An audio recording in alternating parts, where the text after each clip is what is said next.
Hello, today we're going to talk about how to train properly when you're an enhanced athlete or a natural athlete. I think you guys already know like how to train properly if you're a natural athlete or not. Because ever since Rich Pyramid said, many people believe that if you're a natural athlete, you're supposed to go heavy. But if you're enhanced, then you just do pump work. But there's no science background, right? So this guy, Christian Tibaudio, I don't even know how to pronounce it. And this guy is gonna explain the science background behind. He's basically a professional strength coach, and he wrote some articles for Iron Magazine. He's an Olympic athlete, so he's pretty trustworthy. Anabolic steroids have been probably the most damaging thing ever as far as learning how to train properly. I'll explain. The reason is that it is totally untrue that what works for an enhanced athlete, somebody who's using performance-enhancing drugs, will work just as well for someone who's natural. Now, the common belief in the world of training is that a natural athlete and a drug-using athlete can use the same program and they will respond the same way. The only difference is that the guy using drugs will have greater growth because of the product. In reality, it's not as simple as that, because when you're using anabolic steroids or other performance-enhancing drug, you're basically changing the physiology of your body. Put a caveat and say that what is optimal for a natural trainee will still work great for a steroid user, but the opposite is not true. The program that works good on a steroid user might not work at all for a natural trainee. It might actually lead to loss of muscle. Well, the main difference, the first difference, is that the natural athlete needs to use the training session itself to trigger protein synthesis.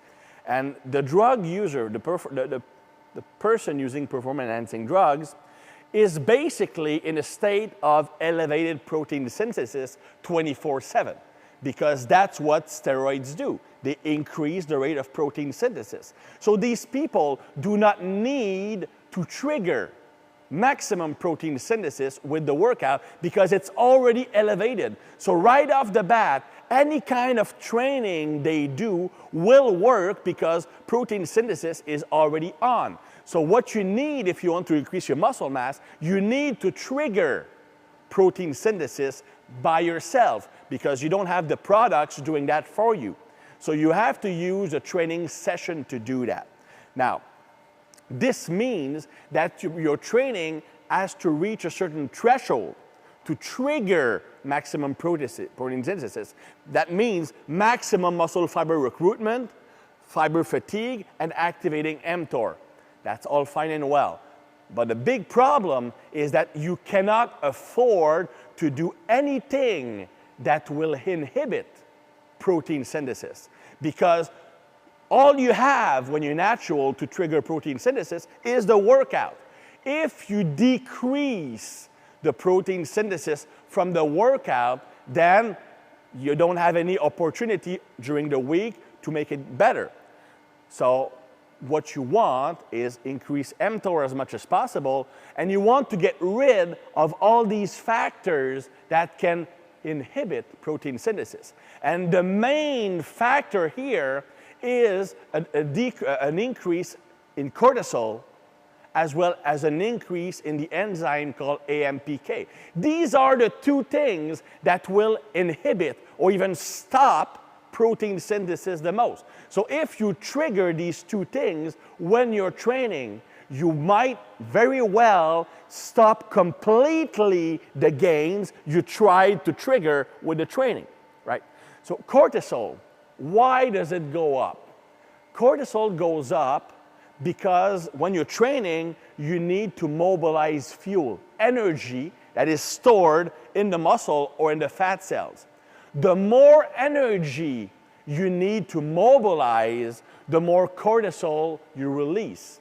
Now, cortisol will stop or greatly reduce protein synthesis, and it will also increase the expression of the myostatin gene.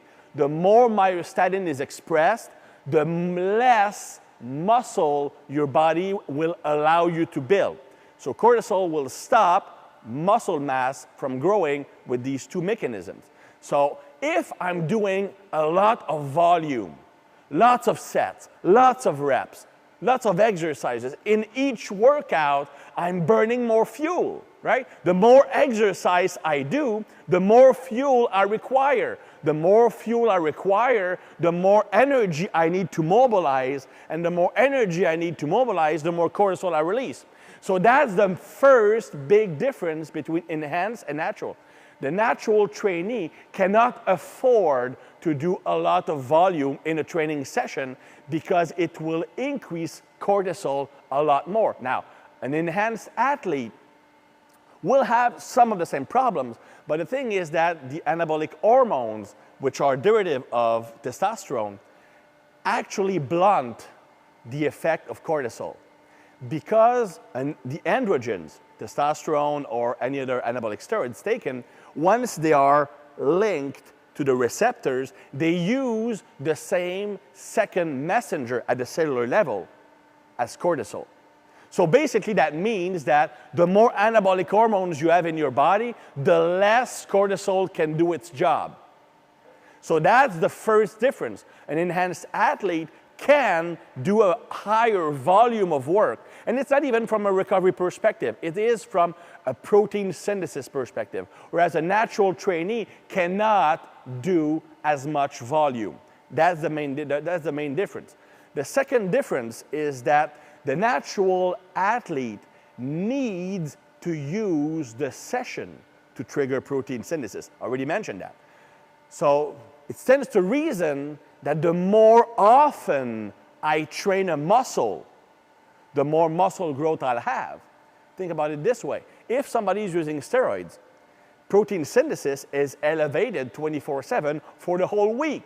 So it's always in muscle building mode. Even if I hit each muscle only once a week, since my body is always building muscle, it will be sufficient to trigger muscle growth. For a natural athlete, it won't really work because after a training session, protein synthesis is elevated for 24 to 36 hours in the muscle that was trained.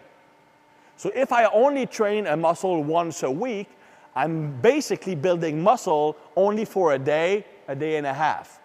Compare that to the 7 days for somebody who's enhanced. He needs to hit each muscle at least twice a week, ideally 3 times a week. That way, protein synthesis will be elevated in that muscle for most of the week. Now you have to understand, if you're natural, your recovery capacity is lower, and that just proves my initial point about volume. If I'm training a muscle often, I cannot train it with as much volume. So for a natural athlete, lower volume per session and more frequent session. The third difference is in regard to the load used, how much weight you're using. Now, you can still lift heavy if you're enhanced, of course, but the danger, the risk of injury is greater if you're enhanced versus if you're natural. The reason is that anabolic steroids make the muscle become a lot stronger, a lot faster than the tendons. Also, the androgens, all steroids that are highly androgenic, increases the capacity of the nervous system to recruit the muscle fibers. So you become a lot stronger super fast. The tendons do not have time to catch up. So you're a lot more at risk of pulls and strains because of that. Whereas a natural trainee, the nervous system, muscle, and tendons will grow at pretty much the same rate. So you could lift heavier with less risk of injury as someone using steroids. Not to mention that some steroids can actually make the tendons more brittle, more fragile. So that would be the third difference. Also worth mentioning that somebody who's using anabolic steroids will respond really well to doing very high reps, just pump work. Hell, her smell, I can tell if this hell. But I'm back into action, the slave to her satisfaction. Right? Because pump work will shuttle nutrients inside that muscle. The more volume I do, very high reps, the more fluid, the more blood will come inside the muscle, the pump. So somebody who is already at a higher rate of protein synthesis, all you need to do is send those nutrients inside the muscle. That's why just lighter pump work works great for enhanced athletes, because they don't need to trigger protein synthesis, but that same thing don't work for natural, because maximum pump, light weights, sets of 10, 15, 20 reps, superset, giant set, drop sets, that won't work well for the natural trainee. Why? Because I'm burning too much fuel. I'm burning too much glycogen to get the stimulation. And the more glycogen I burn, the more cortisol goes up. And that affects negatively the natural trainee. So that's the third difference. Natural trainees should focus more on heavier weights. The set of 6 to 8 reps, for example, or even sometimes 3 to 5 reps, whereas the enhanced athlete can do more pump work with higher reps, drop sets, rest pauses, stuff like that, and will get a lot more benefit than the natural trainee. Same type of work that works great for enhanced athlete will not work great for natural. And that's one big mistake that natural trainees do. They look at the training of the big successful bodybuilders and they just try to copy the style of training. That just won't work. It will give them a great pump during the workout, but it will not translate into solid tissue gain over the long run. So as you can see, higher frequency, much lower volume, higher intensity. These are the 3 things you need to focus on if you're training without the help of performance enhancing drugs.